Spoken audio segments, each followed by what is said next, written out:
U.S. Assistant Secretary of State for African Affairs is expected in Cameroon any moment from now. He condemns government handling of the Anglophone crisis and called for the immediate release of Professor Maurice Kamto and called the case against Sisiko Ayok and Co has been adjourned to March 29, 2019. The time is to permit the new judge appointed to constitute a new team that will restart the trial. And meantime, Professor Maurice Kamto and Co were equally in court this week, but the court rejected their bill request. And in this edition, we revisit the rise and fall of Edgar Aleng Mebengofi, former Minister of Defense and Minister of Transport. And of course, we are celebrating women. We have a woman over here to talk about the challenges of women in Cameroon. The program is News Roundup of the Week. Still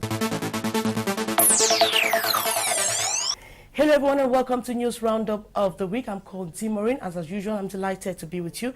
My first guest on the program is called Barrister Tanfu. But before we start talking with him, I want us to watch this report on the appearance of Sisiko Ayok and Co in court this week. The court was adjourned to March 29, 2019. I want us to watch these stories. We'll be right back. Wahala at the Yaoundé Military Court this Thursday afternoon when the chairman of the Social Democratic Front, the SDF party, and delegation Ndih Maureen-Round Up were refused any exchange with Ayok Tabe Sisiko and Co following their appearance in court. But at the end, peace had to reign, and Ndih Maureen-Round Up talked with the team, encouraging them to keep cool as they continue the judicial hearings. Their hearings, it should be noted, has been adjourned for March 29th. This because the judge in charge of this case of Ayok Tabe against the state of Cameroon has been transferred to Boya. And so therefore, it will pose a problem of putting another panel of judges that will come. And when that panel of judges has been set up, the case will start afresh. Meaning all what we have been saying from beginning to now will be kept aside for the new judge to start all over. Secondly, the lawyers for the defense have filed a recusing the judges for being biased. They are biased. They don't want the defense to put up their case. They, in fact, refused to take our appeal. He passed a ruling, want to talk. He says, no, it's not a ruling, it's a mention. We don't know mention in English law. So that mention is not known. We are saying we have to file an appeal. Whose appeal we have done? We have filed the appeal, and they have refused taking the appeal at the registry of the military tribunal, which is equally another abuse to the procedure. But we are here today to make sure this judge does not enter the matter because he must stay the matter for the appeal to be heard. A giant screen would welcome those who arrived at the military court with speakers this morning. Ayok Tabe, Sisiko and Co appeared in good mood, fresh and cool, and ready for all that might await them. The lawyers for their defense came from the northwest, southwest, littoral, and the central region, alongside family members, friends, and loved ones.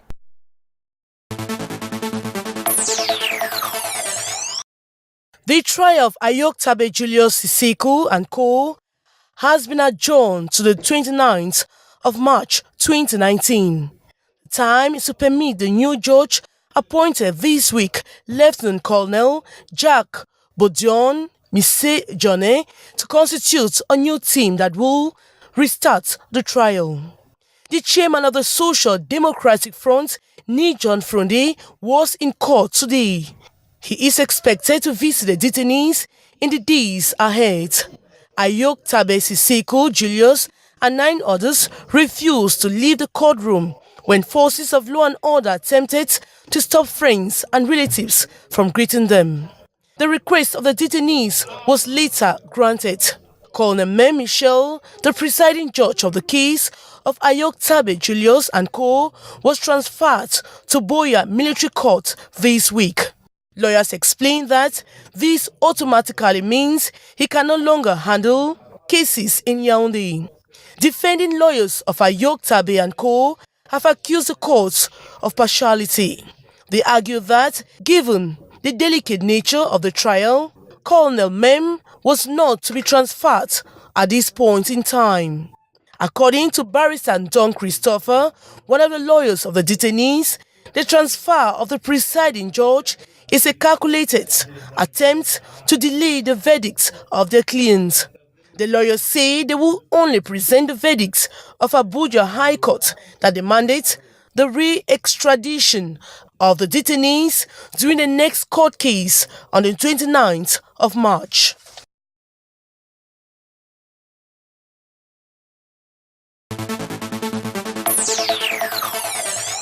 In the letter titled The Ambazonian Freedom Protocol, the detained leaders say they are done being balanced from one colonial chessboard to another and are now unequivocally looking forward to total independence of the former British Southern Cameroons or resistance forever.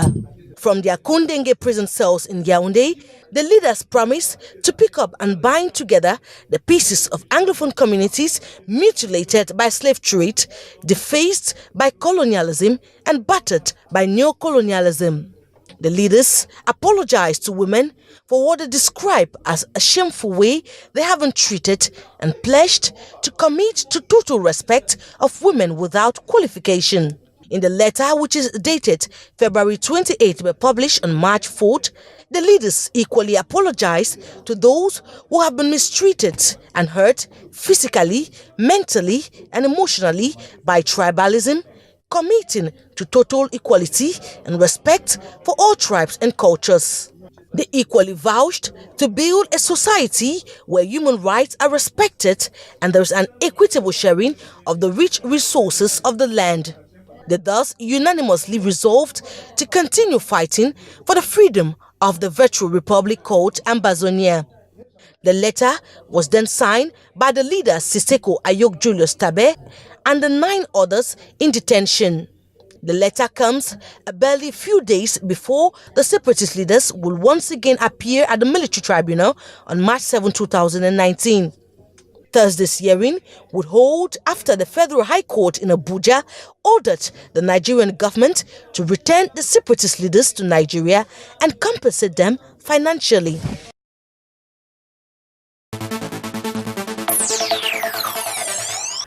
Welcome back. Presently, I'm with Barrister Tamfu Richard. You're welcome to the program. Thank you, Maureen. Now, how are you today? I'm fine. Now, I want us to go straight away to the program, and I want to start with the first subject is the court case of Siseko. He was in court this week, rather. What was the happenings in court this week? Yes, the matter came up on the 7th of March, which was yesterday. Mm-hmm. And it was for the debates to continue.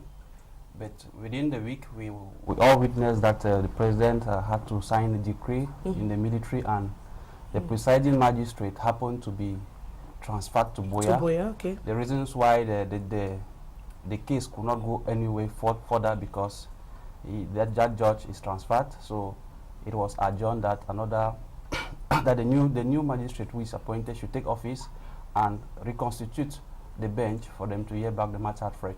Now, what's the impact on the case? Because we have lawyers who say it's going to delay it for too long. We don't know how it's going to happen. Yes, the only consequences about that is that we are starting back again afresh. Okay. Yes, so that's a delay. What does it entail? Yes, it entails that the people who are in jail continue to be in jail and making the trial to be prolonged.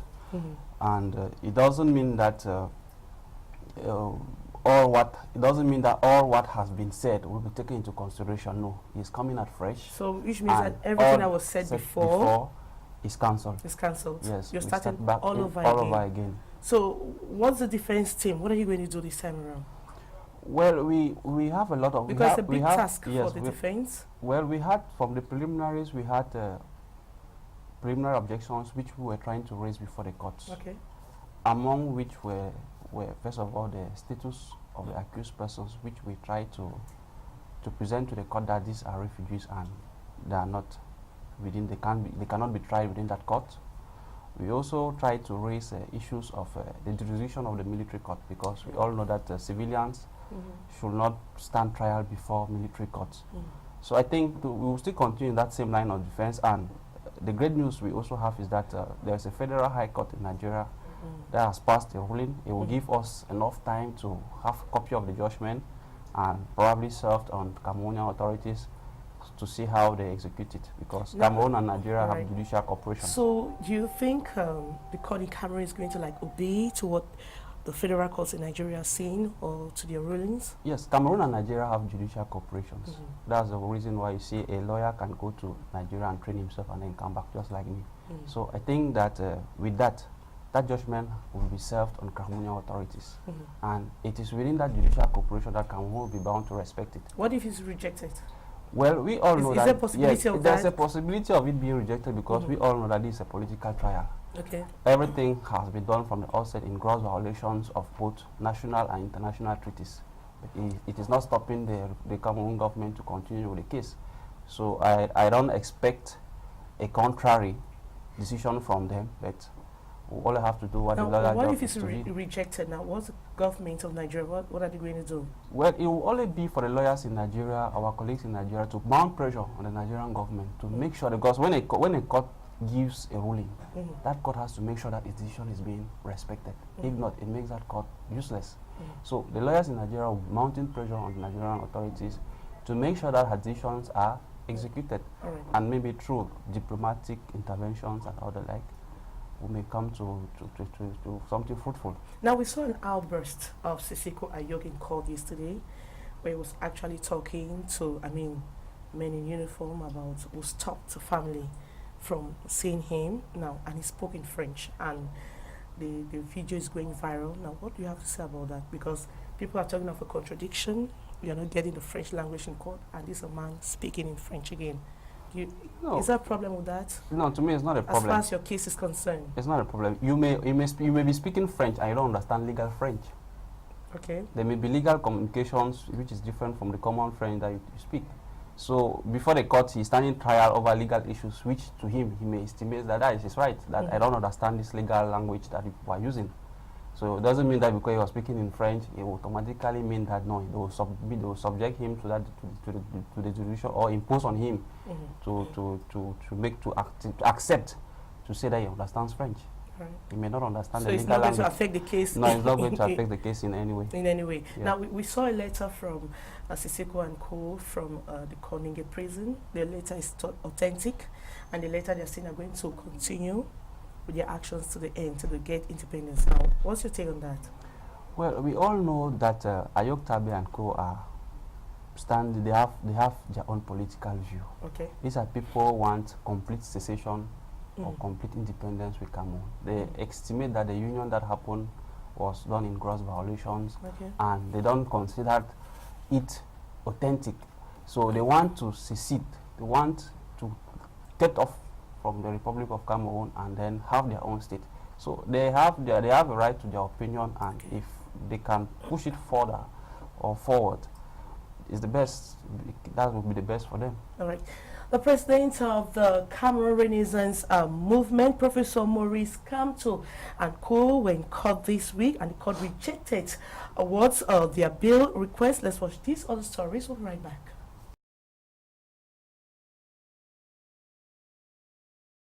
Rendezvous at the Yaoundé Court of First Instance, situated at the Administrative Center, this Thursday, for the hearings of President of the Cameroon Renaissance Movement, the CRM party, Maurice Kamto and Co. They came amidst tight security escorts from behind the court, as has become the tradition. The mobilization by the forces of law and order was at the top, asking family members and party sympathizers, like onlookers who came to assist in the public hearings, to leave the area. To have access to the building was under strict observance, going through 2 security barriers, and nothing filtered from within, as in about 20 minutes, Maurice Kamto and Co. were ferried out of the court building. The College of Lawyers for the CRM leader, arrested in relation to the January 26th march, are working for their temporary release, which they say is a violation of the Penal Code, calling their detention illegal. This as they announced a press conference later tonight to add more flesh on today's hearing on the Kamto affair. Details and many more will be yours as they unfold.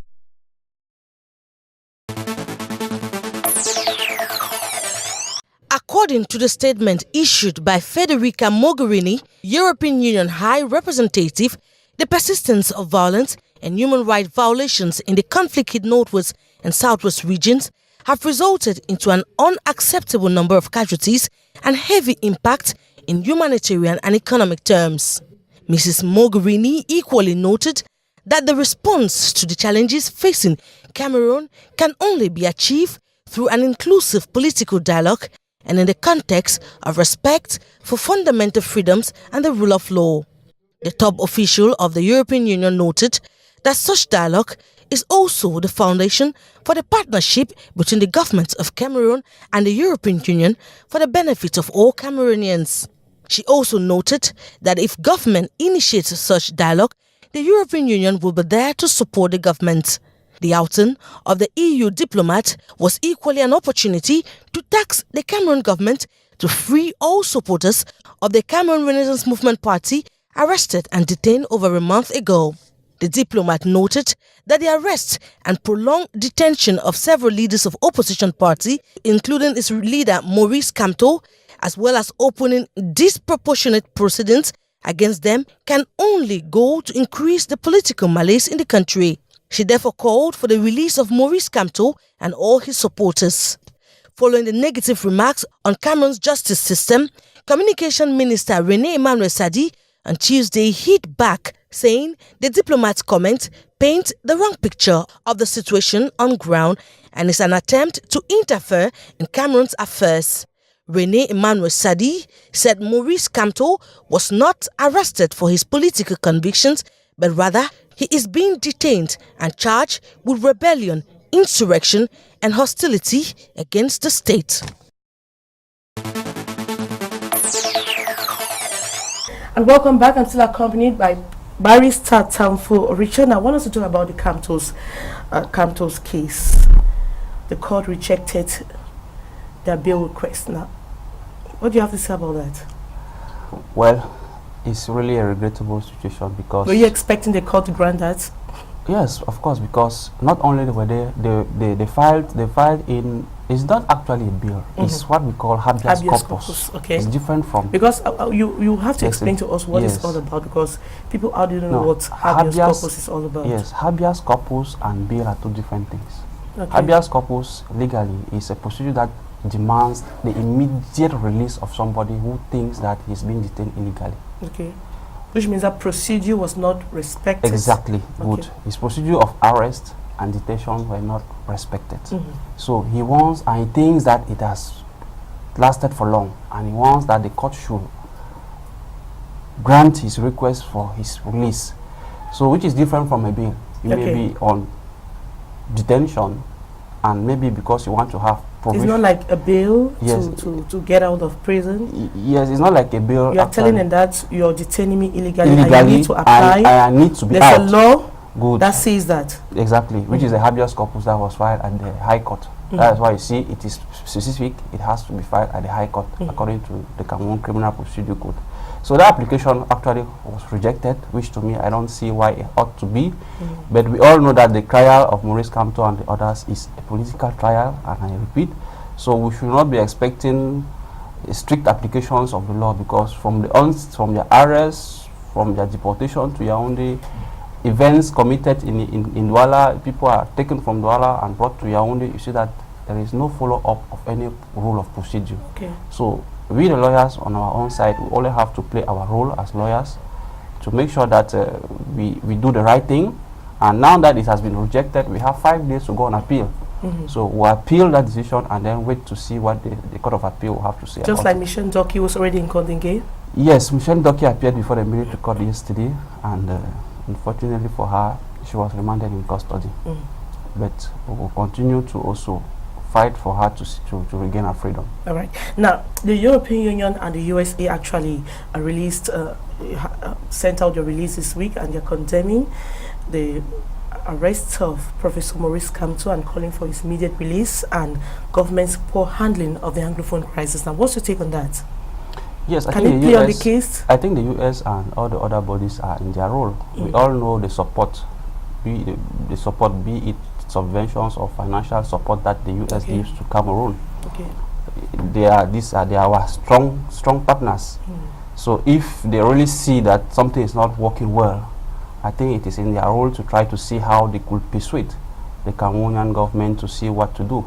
it is true that Cameroon is a sovereign state, and they can't really interfere into the We internal saw the affairs. Minister of Communication saying they have no right to interfere in the problems of Cameroon. Yes, exactly, because Cameroon is a sovereign state, and it's not. For example, is it possible for us to that an American is detained in the U.S. and the Cameroon government is like struggling to see how we can? But anyway, the U.S. we all agree that they are really very strong partners of Cameroon. So which means that what you're trying to say is that whatever they say cannot impact. Yes, they can persuade the government, because they may suspend some subventions that Cameroon is benefiting, and it will highly affect Cameroon. So I think if actually Cameroon is in that line of trying to resolve this crisis, and proposals are coming and from left and right for them to enter into genuine dialogue, I think we all want is peace. And even the head of state always says is that peace is the most important thing we can get. So if actually it needs the peace, I think you should give a listening ear to what the Americans are saying. So what is going to happen next? Well, we expect his visit, and I just pray that he will carry the message along to the president, that if actually we need peace, there are some concessions that he can make. Arresting people that have been with you and sending them to jail automatically means that we ourselves, we are not serious. But the U.S. Assistant Secretary of State for African Affairs is announcing Cameroon next week. Yes, I think he will be received. I don't see any problem to that. I don't see any barrier for. But he made mention of the fact that one of the problems is that we have a long-serving president. Yes, Biya has been. Is it a problem? Yes, a very problem for Cameroon, because Biya has loved this country so well. He has served this country with all his heart. But at this point in time, we are all witnessing that the power or the executive arm of government is confiscated. To me, that's what I want to see. It's confiscated by a group of people who really want Biya to leave this country from the very back door. Because I don't see why at this age Biya is unable to situate or to make sure that somebody can take over him. People who are benefiting or who have been benefiting from his large hands are doing everything possible to maintain him in power, and so that they should not be exposed. Okay. So I think it's really a sad situation for Cameroon with all the peace that we have lived with. I think Biya should wake up. And Cameroon's former Minister of Defense and Transport, Edgar Alain Mebengo, spends a night of this week at a special criminal court. Is being charged for embezzlement. Let's watch these stories. We'll be right back. The drama for the right information was a crisscross between the Oja residents of the former Minister of Defense Edgar Alain Mebengo and the Special Criminal Court in Yaoundé. The new residents where the minister passed the night Tuesday breaking Wednesday and likely last night also. This is the entrance leading to his home, highly militarized. Dark security vehicles with officials armed to their teeth. Entry scrutinized as cars and strangers not allowed to loiter or pass close by. Inside, the house is under thorough search in the presence of the occupant, escorted from his special criminal court new residence to the old home. A similar search was also ongoing at his limousine prestige car at the Bankomo neighborhood in the presence of his wife. Far off, close relatives like curious passers-by watch on. Reporters were seen as disturbance at the site and sent far away. And as of this day, the new tenants of the special criminal courts are in their new home. The rumors of their imminent transfer to the Kondengi prison, the other all over, still to be confirmed.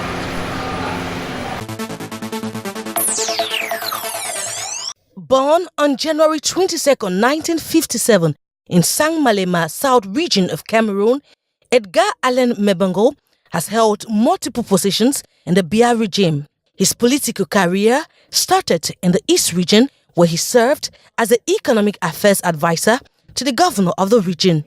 He would later be appointed as a senior divisional officer of the Ocean Division, Mefu and Afamba, Mfundi in 1991, 1995 and 1996 respectively. On December 7, 1997, Mebengo was catapulted from the post of Senior Divisional Officer to serve as the Director of the Civil Cabinet of the Presidency. After serving in this capacity for 7 years, President Paul Biya appointed him as Delegate General for National Security. Mebengo was reputed for cracking down on police abuses and revived the Police of the Police Unit intended to investigate abuses in 2005. After 4.5 years at the helm of the National Police, Biya moved Mebengo to the post of Minister Delegate at the Presidency for Defense on June 30th, 2009. In the wake of Biya's re-election in 2011, Mebengo was maintained as a defense boss. That Mr. Biya chose to keep Mebengo in his position was viewed as surprising by some, given the latter had been accused of gross corruption allegations. In a cabinet shake-up on October 3, 2015, Edgar Allen Mebengo was moved to the post of Transport Minister and later dropped completely from the government on January 4, 2019. The arrest and detention of the 62-year-old has made major headlines, given he was once described as untouchable, but today joins other former top government officials who are now in the Kundingi maximum security prison.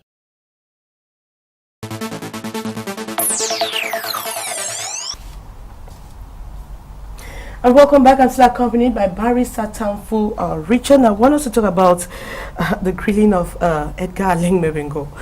Now, that's another current event for Cameroon. We all saw when this Operation Sparrowhawk emerged in 2012. We thought that, for one, thought that the purpose was really to crack down mismanagement or embezzlement of public funds. But I am seeing it now that it is being used to settle scores. Yes. I could not imagine that somebody like Mebengo, who has served in almost all the top strategic positions. Exactly. He was Delegate General of National Security. He has been at the Secretary of State at the Presidency. He has been at the Ministry of Defense, and his last post was transport. So with all these strategic posts, I don't see why is it coming up now that there's the allegations that he has embezzled. Well, anyway, the judiciary is on it. But this is an embezzlement case now. Sending them to Kondingi or to prison, is that a solution? Well, it's not a solution because we had so many of them already at Kondingi, but is that a solution? I don't think there's a solution. The problem will be to instead, if the allegations of embezzlement are alleged, the government should do everything possible to take back if the monies are in accounts, or if he has bought maybe immovable properties, land and all the like. If he has company, the company can seize them back. How is it helping me, for example, when he's going to Kondingi? It's not helping. So I think the solution, that's not the best solution. The government should instead see how the suspected persons can bring back the money. Because how many more ministers in this same trap and directors who are certainly like hitting their heads because they might be next. We don't know who is next. Well, in Cameroon, for example, now in Cameroon, we don't even know who will be next because everybody is exposed to any arrest now. Because everything is done in gross violations of rules of procedure. People are settling their scores. So don't be surprised. Maybe the head of state also will be arrested someday. Can we say it's the rise and fall of Edgar Allen Mebengo? Well, yes, we can say it is because we knew him to be a very top influential person in Cameroon, and today he's been reduced to the rank of a prisoner. I think we can call it as his fall. Okay. Barrister, I want to thank you for honoring the invitation. Thank you so much. All right. The lands are available, but in the north region of Cameroon, women are yet to have the right to own a land. Women can only depend on their daily hustle to feed their families. We have no source of livelihood to take care of our children. We suffer to take care of them. Widows are often chased from their husband's land when they die, and this leaves most of them frustrated. Widows in Cameroon have serious problems. The government has to do something. Widows are often marginalized. The in-laws dictate on the widows and tell them outrightly that they will fight with them to take back their brother's wealth. Let the government come to the help of widows. Dommage, je ne sais pas que l'État vienne au secours des veuves. Pour l'héritage des enfants et des femmes, on nous demande de faire l'acte de mariage. Là, They ask us to do marriage certificates so we can inherit our husband's wealth when he eventually dies. But when our husband dies, it is instead our in-laws that come and take everything and leaves us to suffer with our children. We are really marginalized here in the north. vraiment, nous sommes marginalisés ici au nord. The women continue to live in misery, whereas the law clearly states women have equal rights as the men and are free to own lands too. As women brace up to celebrate the International Women's Day on March 8, 2019, rights groups have called on women in the north region of the country in particular and other women in other parts of the country to stand up and fight for their rights. Social and economic factors that impede the education of the young girl in the northern regions of Cameroon are not convincing enough to these two ladies who have break barriers and today described as iron ladies in the northern regions of Cameroon. They nonetheless admit that young girls in the area face a lot of difficulties. Confrontés à la pauvreté, à la sous-scolarisation. The young girls in these areas are faced with poverty. They are undereducated and face many other difficulties like male domination. I have witnessed all these. It is believed only men have to be educated in these regions, probably for fears that women's empowerment could hamper their marriages. That is why many of these young girls end up in early marriages, which is wrong. These two Muslim ladies from the Grand North, Dr. Huranatu Abdul Nasser and Dr. Rukatu Abubakar, are holders of PhD degrees. There are just a handful of them in the areas with such certificates. I have a PhD in management with specialty in strategic foresight and economic intelligence. Je suis spécialisée en I studied organizational sciences with focus on management and female entrepreneurship. l'entrepreneuriat. L'environnement des entreprises requiert aujourd'hui. As lecturers of the University of Gaoundéré, these two women from the Grand North have no complex regard to their male colleagues. Non, c'est des dames de fer, c'est des dames qui sont... They are the first ladies from the northern regions to pursue their education to the PhD level. They are iron ladies, I must admit, they master their lessons even better than some of us. C'est ce que les jeunes nous rapportent. The education of the young girl and women, as well as the promotion of female leadership, are their priorities. Education is a powerful tool to transform a society. As such, I have launched a program to educate illiterate women. I am interested in female entrepreneurship. I have met with some female entrepreneurs to understand their problems, what they have been doing towards creating enterprises. I equally make proposals for them. Hure and Ruka, as they are fondly called, are not only lecturers at the University of Gaoundéré, they are equally wives, mothers, and leaders of traditional and religious groups. In a far-off village in Betwa, the women's hope of getting a fabric to celebrate Women's Day is fast fading away as the day draws near. The hope of selling off their farm produce is being lost as most of the products get bad due to absence of storage facilities. The inconsistent rainfall is not also helping the situation of these farmers. Productivity has become low and buyers are not forthcoming. People are not coming to buy. Imagine this heap of plantain. Someone wants to buy it for 5,000 francs CFA. Just nearby, it is difficult getting a motorbike or a vehicle to transport themselves or their goods to the central town. For long, traders in Women's Day fabric no longer go to enclaved villages as this one in the east, and these women will have to spend the day without their fabric. SDF party chairman Ndih Maureen-Round Up has rubbished government's move in propagating the 2019 edition of Women's Day. According to the leader of the frontline opposition party, there exist diverse casualties, cracks and fallouts as a result of the ongoing crisis rocking the English-speaking regions. Thus, there should be rather a way out to avoid a civil war. I think the women amongst you here,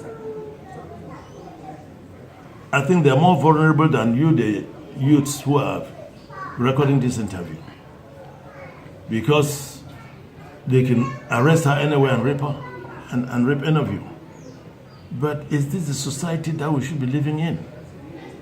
Is this what Mr. B is talking? They're busy trying to organize elections now. Can elections take place in this country under these conditions? Or where are we going to? In a press briefing, he further highlighted derogatory acts recorded in the course of the week, amongst which was a raping of a 4 months pregnant lady and multiple kidnappings for ransom. He tells the boys, please put down your guns and come out. And then in the evening you are shooting them, you are running through from quarter to quarter shooting. What do you think that is there that will convince these people to come out of the bushes? These are the many unanswered questions that are running through my mind, and I'm very worried. I'm very devastated. I think that it is unfortunate for us in Kenya. He, however, challenged CPD and frontline elites of Northwest for rather contributing to purchase the Women's Day fabric for the displaced women in Yaoundé, seeking a long-lasting solution to the ongoing plight. Instead, declare the war more, flex his muscles more, and tool the Northwest and Southwest youths how he'll wipe them out, and send criminals to threaten the people how to wipe them out. Ndih Maureen-Round Up equally condemned the Minister of Territorial Administration was proactive to fire incidents in Douala. And you see his Minister of Territorial Administration running around. A fire takes place in Bangurain at 3 a.m. By 9 o'clock, he's already going there with material. How did he know that this fire was going to take place for him to buy material, get ready and all the like? The same thing happens in Douala. A fire disaster takes place. Before 9 o'clock, he's already in Douala handing out envelopes. Are some of these things not being planned? I want to call on the Cameroonian women and the North and Southwest women who came out in their numbers and mourned. Welcome back. This time around, I'm accompanied by a woman. She is a powerful woman, I would say. She's called Akwi Hereta of Shilvate. What's it all about? Shilvate is an organization. It's a self-development organization that I founded a few months ago in December. And Shilvate is an organization that is out to motivate young people and women. Yes, you know, we realize that in our own society we do not have a lot of role models that are women. The men have all the people, they have the ministers and the presidents and role models. Yes, we try to identify role models and bring them out and show young people that you can do this because they did it as well. Yes, so that's what we do. And in that umbrella we have a number of activities that we carry out. We go to secondary schools and talk to students, because sometimes we feel that orientation should only happen at the university, but some people get lost even before they get there. So we're trying to bridge this gap. We talk to students in secondary schools that we are allowed to go Now to. you decided to start an organization. Why women? Women, like I said already, you would have a few days ago, my daughter, she's going to be 7 in May. She asked the proprietress of her school, are you the prime minister of our school? because she knew the lady was involved in the school somehow, somewhere there. So she was like, "Are you the prime minister of our school?" And she laughed. So when she told us the story, I asked my daughter, "So if she's the prime minister of the school, who is the president?" And she was like, she thinks the president is the prime minister's husband. Now that's a child, but it just tells us that women somehow have found themselves in a place where they feel the president is supposed to be a man. Okay, the woman can be prime minister. You know, we do not have those role models. Our children do not know about female presidents. Not necessarily president of a country, president of a company, president of anything. They know about male directors. They know about male. I think we're going somewhere. It's beginning to change, but we are encouraging a faster change, you know. Let our children see and understand that these things also happen. Let my daughter not only think that the woman is the prime minister of the school. Now, how do you do this? How do you try to bring the reality to the students, to the children, all the women that you talk to? Yeah, definitely we talk to them, and thank God for social media. We use Facebook and YouTube, and we talk to some of these women, have short interviews with them where they talk about their lives and the things they do and how they got where they are, so that the young people, because they have a lot of access, they can watch this and know that I can do that as well. Now, when you go to these places, do you go with these role models? Definitely, we go. I do not go alone. Because the last school we went to in Yaoundé, I went with a very good friend of mine who is doing a PhD in geology. Not just to motivate them, but to tell them that see for yourselves, it's possible. And she's still very young, and she's doing a PhD in geology from the University of Boya. So first of all, to tell them when they say someone does a subject like geology, you shouldn't think that you're in a box. There's a lot you can do, and then you can go this far. You know. So we go with these professionals, so they talk to them directly. Now you take just any woman. Any woman, just the women who are up there. No. Like I said, Immaculate, her name is Immaculate. She's a student. It's true she works with the Ministry of Research, but she's still a student. So it's about any woman. I say any woman that feels she's successful. I believe I'm successful in what I'm doing, but now it would depend on what anyone thinks. I think you're a very successful woman.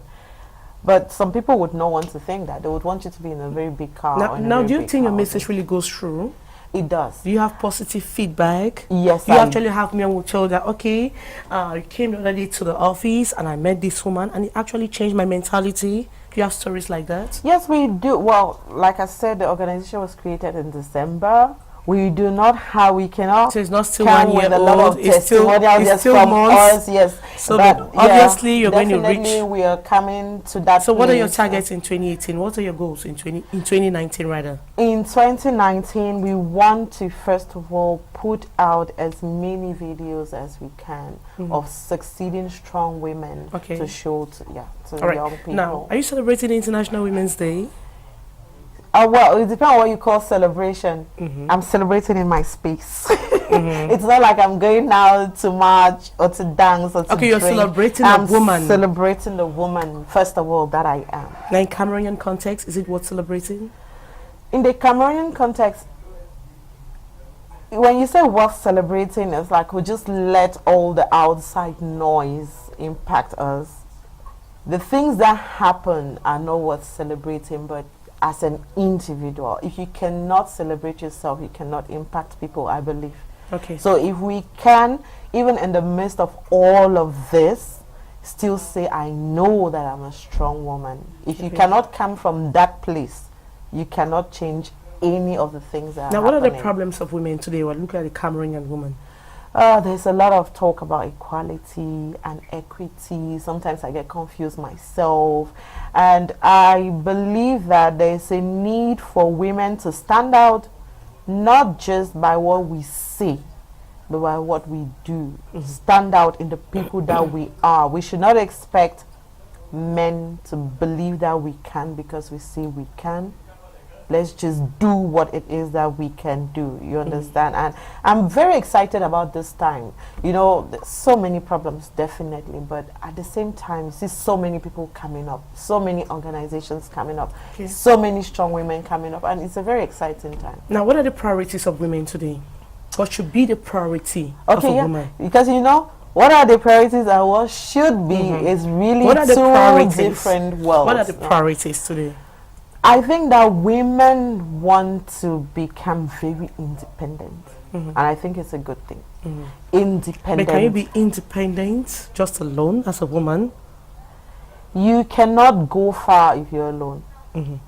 You cannot independence, you can do what you want to do when you want to do, but even God set parameters that we must follow. You can't just fly and just go anywhere anyhow. You must need people. But I think the mistakes most of us make is that I must need this kind of person. I must get married. That's where I was going.